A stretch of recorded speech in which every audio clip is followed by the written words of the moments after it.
You are fully absorbed in crafting talismans, your mind solely focused on completing the task as quickly as possible. Suddenly, Leon bursts in with great urgency. You glance up at him, feeling somewhat puzzled. This senior brother is usually so composed, why is he in such a hurry today? He casually picks up a talisman and stares at it for a long time. Finally, he blurts out, "Why is there nothing?" You sigh inwardly, realizing he doesn't understand after all. You take the talisman paper and start packing your things, casually asking him, Senior brother, why are you here? Is there something wrong with our master? Li Yun's expression froze for a moment before he forced a smile. Everything is fine in the sect. But you saw through his disguise at a glance and called him out directly. Senior brother, you can't hide it from me. Did you come to see me without being noticed by senior brother Lifeng? Li Yun sighed and finally revealed the current state of the sect. It turned out that the master was seriously ill, and the situation within the sect was far from optimistic.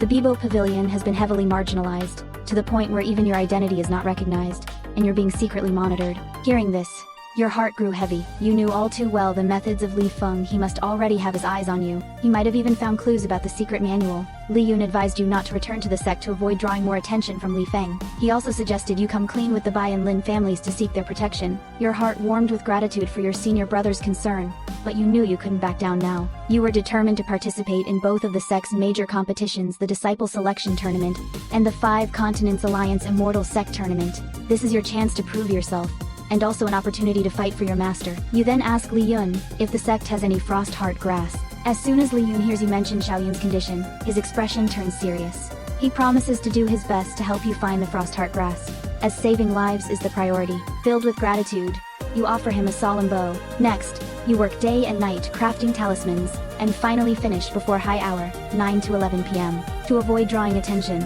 you disguise yourself as a man, wearing a silver robe and a silver mask. Standing in front of the mirror, you realize you've unconsciously dressed like someone in particular, and can't help but mock yourself. Jiang Chuan also dons a black mask and accompanies you to the Cloud Sea Trading House. The auction house is bustling with people, nearly everyone wearing masks to conceal their identities. You find yourself growing more intrigued by this auction. As you stepped into the dimly lit stairway, a sudden exclamation caught your attention. Someone recognized the emblem of the Mystic Water Palace, and following their gaze, you saw a lavishly dressed young woman surrounded by 3 sharp-eyed maids. You grew wary inside. These people didn't seem easy to deal with. Sure enough, one of the maids abruptly blocked your path and demanded to buy your hairpin. Jiang Chuan immediately shielded you, coldly refusing, but the other party acted arrogantly, even reaching out to block your way. Just as you were about to speak, you noticed Li Feng's figure appearing behind you. Like a persistent ghost, annoyance flared in your heart, and you decided to teach this stalker a lesson. At that moment, a playful voice rang out. Yan Lie emerged from nowhere, directly exposing the other party's identity, sparking murmurs among the crowd. Lan Yue's expression darkened slightly, as she suppressed her anger, trying to defuse the situation. But the young woman beside her arrogantly shouted a price, attempting to force the purchase of your hairpin. An idea struck you and you deliberately named an exorbitant price. 1,000 mid-grade spirit stones. This statement stunned everyone, and the girl opposite was also provoked into a dilemma, having no choice but to grit her teeth and agree. You smiled and handed the hairpin to her, while secretly instructing Xiao Lu to remove the poison from the money pouch. The girl triumphantly put on the hairpin, unaware that she had already fallen victim to your countermove. Jiang Chuan couldn't understand your actions, and quietly asked why you sold the hairpin. You lowered your head with a faint smile, secretly pleased with yourself.